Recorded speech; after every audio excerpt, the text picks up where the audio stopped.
Pada video ini akan melanjutkan pembahasan dari bab 1, rumusan dan penetapan Pancasila sebagai dasar negara. Ini adalah video ketiga. Sebelumnya, video pertama telah membahas proses perumusan Pancasila sebagai dasar negara. Kemudian video yang kedua sudah dibahas proses penetapan Pancasila sebagai dasar negara. Kemudian yang ketiga, video ini akan membahas semangat pendiri negara dalam merumuskan dan menetapkan Pancasila sebagai dasar negara. Untuk itu, mari kita lihat dulu kompetensi dasar dari video ini. Seperti biasa ada 4 kompetensi dasar. Pertama, kompetensi sikap spiritual. Kemudian yang kedua adalah sikap sosial. Yang ketiga adalah pengetahuan. Dan yang keempat adalah keterampilan. Dari KD ini, harapannya dari pembelajaran kali ini kalian bisa melakukan hal-hal ini. Pencapaian kompetensi pengetahuannya diharapkan kalian bisa menunjukkan semangat komitmen para pendiri negara dalam merumuskan dan menetapkan Pancasila sebagai dasar negara. Langsung saja kita mulai. Untuk materi kali ini kita mulai dari nilai semangat pendiri negara. Semangat kebangsaan juga disebut sebagai nasionalisme dan patriotisme. Nasionalisme adalah suatu paham yang menganggap bahwa kesetiaan tertinggi atas setiap pribadi harus diserahkan kepada negara atau nation state. Ada 2 jenis pengertian nasionalisme, yaitu nasionalisme dalam arti sempit dan nasionalisme dalam arti yang luas. Nasionalisme dalam arti yang sempit disebut juga dengan nasionalisme negatif karena mengandung makna perasaan kebangsaan atau cinta terhadap bangsanya yang sangat tinggi dan berlebihan. Sebaliknya, memandang rendah terhadap bangsa lain. Lanjut. Nasionalisme dalam arti sempit tadi disamakan dengan chauvinisme. Hal ini pernah dipraktikkan oleh Jerman pada masa Hitler tahun 1934 hingga 1945. Ia menganggap Jerman di atas segala-galanya. Kemudian jenis nasionalisme yang kedua adalah nasionalisme dalam arti luas atau yang berarti positif. Nasionalisme dalam pengertian ini adalah perasaan cinta yang tinggi atau bangga terhadap tanah air dan tidak memandang rendah bangsa lain. Saat mengadakan hubungan dengan negara lain, selalu mengutamakan kepentingan bangsa dan negara serta menghormati kedaulatan negara lain. Ternyata nasionalisme itu ada 2, jadi ada yang sempit, ada yang luas. Seharusnya yang kita miliki adalah nasionalisme dalam arti yang luas atau yang positif.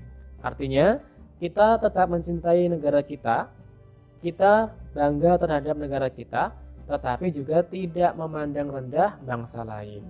Itulah yang seharusnya kita miliki. Baik, selain itu ada juga patriotisme. Patriotisme berasal dari kata patria yang artinya tanah air.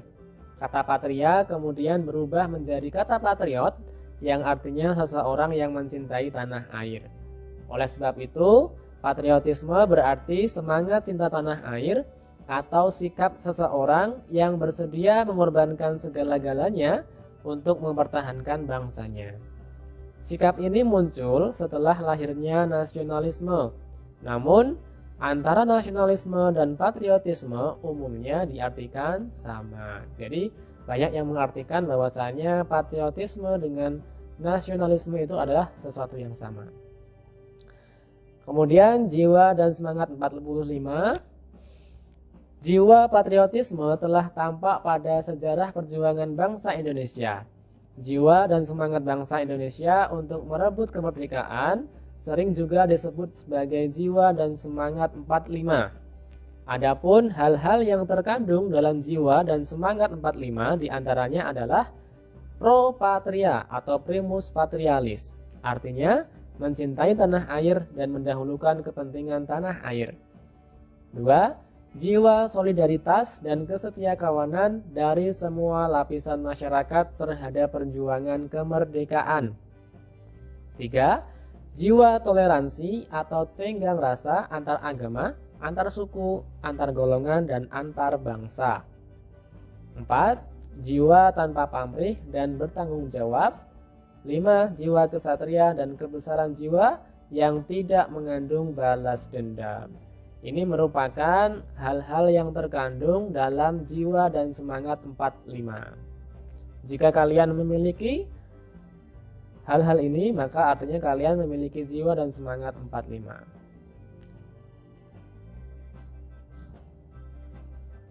Lanjut, yang kedua adalah komitmen para pendiri negara dalam perumusan Pancasila sebagai dasar negara. Seseorang yang memiliki komitmen terhadap bangsa adalah orang yang akan mendahulukan kepentingan bangsa dan negara di atas kepentingan pribadinya. Para pendiri negara dalam perumusan Pancasila memiliki ciri-ciri komitmen pribadi sebagai berikut. Yang pertama, mengutamakan semangat persatuan, kesatuan, dan nasionalisme. Yang kedua, adanya rasa memiliki terhadap bangsa Indonesia. Para pendiri negara dalam merumuskan dasar negara Pancasila dilandasi oleh rasa memiliki terhadap bangsa Indonesia. Kemudian yang ketiga, selalu bersemangat dalam berjuang. Keempat, mendukung dan berupaya secara aktif dalam mencapai cita-cita bangsa, yaitu merdeka, bersatu, berdaulat, adil, dan makmur. Kemudian yang keempat, melakukan pengorbanan pribadi dengan cara menempatkan kepentingan negara di atas kepentingan pribadi, serta mendukung keputusan yang menguntungkan bangsa dan negara. Itulah tadi ciri-ciri komitmen pribadi yang dimiliki oleh para pendiri negara pada saat perumusan Pancasila.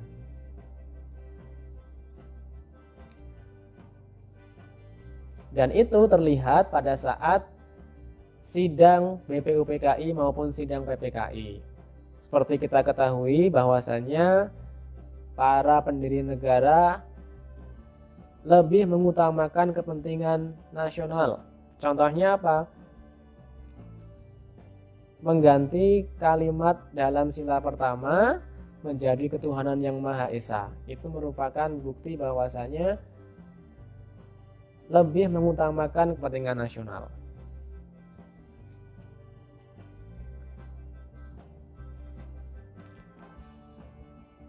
Sebagai siswa dan generasi muda, tentu kalian juga harus memiliki komitmen dalam berbangsa dan bernegara.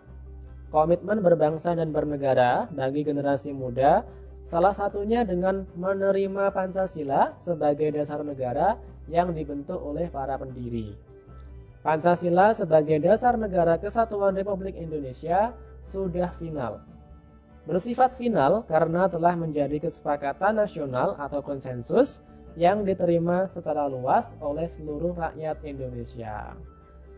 Dulu pada waktu pembentukan dan pengesahan dasar negara itu juga telah diwakilkan oleh para anggota PPKI dan BPUPKI, di mana kedua badan itu sudah mewakili seluruh rakyat Indonesia karena terdiri dari berbagai macam golongan rakyat pada saat itu.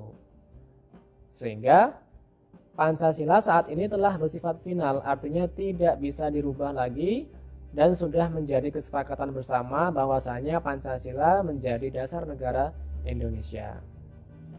Itu saja untuk materi kali ini. Jika ada pertanyaan silahkan dicantumkan dan didiskusikan dalam grup kelas.